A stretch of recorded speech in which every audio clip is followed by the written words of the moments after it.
Number পেলে 495। আমি প্রশ্ন আছে আচ্ছা, তো কি হতে চাও ভবিষ্যতে? ভবিষ্যতে আমি স্ট্যাটিস্টিশিয়ান হতে চাই। আচ্ছা, কেন এই সাবজেক্টে কেন বাড়লে? মানে ডাক্তারি ইঞ্জিনিয়ারিং আমি ওই লাইনে না গিয়ে এর বিকল্প হিসেবে যেখানে ফিউচারটা ব্রাইট আমি সেই দিকে যেতে চেয়েছিলাম, তার জন্য স্ট্যাটিস্টিক্স আমি বেছে মানে নিয়েছি।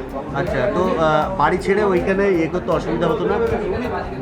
অসুবিধা মানে ওখানকার বন্ধুরা এত মানে ফ্রেন্ডলি যে অসুবিধা হয়নি। হ্যাঁ, প্রথম রাতটা হয়তো আমি ওখানে না ঘুমিয়ে সারা রাত জেগেছিলাম, কিন্তু তারপর থেকে আর কোনো রকম অসুবিধা হয়নি। মানে ওখানকার পরিবেশ আমি খুবই মানিয়ে নিতে পেরেছিলাম।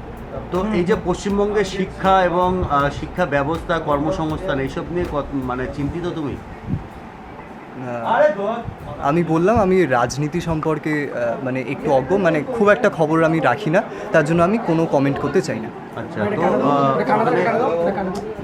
যে রেজাল্ট, কতটা খুশি তুমি? তুমি কি আশা করেছিলে? আশা করেছিলাম হ্যাঁ হয়তো 1 থেকে 10-এর মধ্যে থাকবো।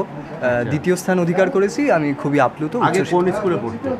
মানে আগে ক্লাস 10-এর আগে, ক্লাস 10-এর আগে আমি Barasat PCS government high school, সবাই বারাসাত গভর্নমেন্ট হাই স্কুল বলে চেনে। সেই কত নাম্বার পেয়েছিলে মাধ্যমিকে? মাধ্যমিকে আমি 673 পেয়েছি। আচ্ছা, তো তারপরে এই যে রেজাল্ট হলো, এই রেজাল্ট নিয়ে এই যে তোমার মাধ্যমিক থেকে শুরু করে উচ্চ মাধ্যমিকে তোমার মিশনের যে রেজাল্ট, কি বলবো?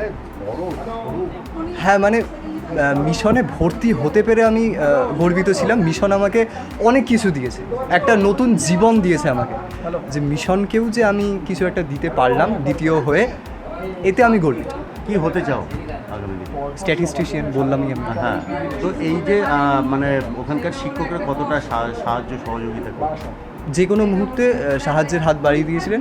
পরীক্ষার আগে তো আরও বেশি এক্সট্রা ক্লাস, স্পেশাল ক্লাস হয়েছিল। তা বাদ দিয়েও মানে মানে মানে ধারাবাহিকভাবে পড়াশোনাটা চলতো ওখানে। তো এই যে বারাসাত থেকে নরেন্দ্রপুর, কেন এই ভাবনাটা কি করে? ভাবনা পুরোটাই সাডেন একটা বিষয়। বাবা বলছিল তুই নরেন্দ্রপুরে একবার চেষ্টা করে দেখ। আমি বললাম কি দরকার নেই, এখানেই থাকি। তো বাবা বলল যে একবার চেষ্টা করে দেখ, হলে হয়ে যেতে পারে। তা আমি চেষ্টা করে দেখলাম, পরীক্ষা দিয়ে আসলাম, খুব একটা ভালো হয়নি, কিন্তু তারপরে শুনেছিলাম যে ওখানকার অ্যাডমিশন টেস্টে আমি 3rd হয়েছি। কী কী সাবজেক্ট ছিল? আমার সাবজেক্ট বলতে মেন সাবজেক্ট হিসাবে ইকোনমিক্স, স্ট্যাটিস্টিক্স, ম্যাথামেটিক্স এবং কম্পিউটার সায়েন্স ছিল। কতক্ষণ পড়াশোনা করতে? কোনো ঘড়ি ধরে কখনো সময় বেঁধে আমি পড়াশোনা করিনি, তাও যতক্ষণ প্রয়োজন হতো ততক্ষণ। তাও বলতে ওখানকার শিডিউলে 6 ঘন্টার নিজস্ব পড়াশোনার সময় ছিল। আচ্ছা, আর পড়াশোনার বাইরে শখ বলতে গল্পের বই পড়তে আমি ভালোবাসতাম, আমি ড্যান ব্রাউনের ফ্যান।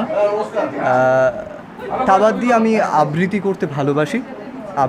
আবৃত্তিটা আমার পেশা না হলেও অবশ্যই আমার নেশা। ব্রতজীব বন্দ্যোপাধ্যায়ের আমি প্রত্যক্ষ না হলেও পরোক্ষভাবে আমি ছাত্র। তা বাদ দিয়ে আমি সুইমিং করেছি 4-5 বছর। আমি বারাসাতে সুইমিং করেছি, সুইমিং শিখেছি। সুইমিংয়ে আমার 2-3টে মেডেল আছে।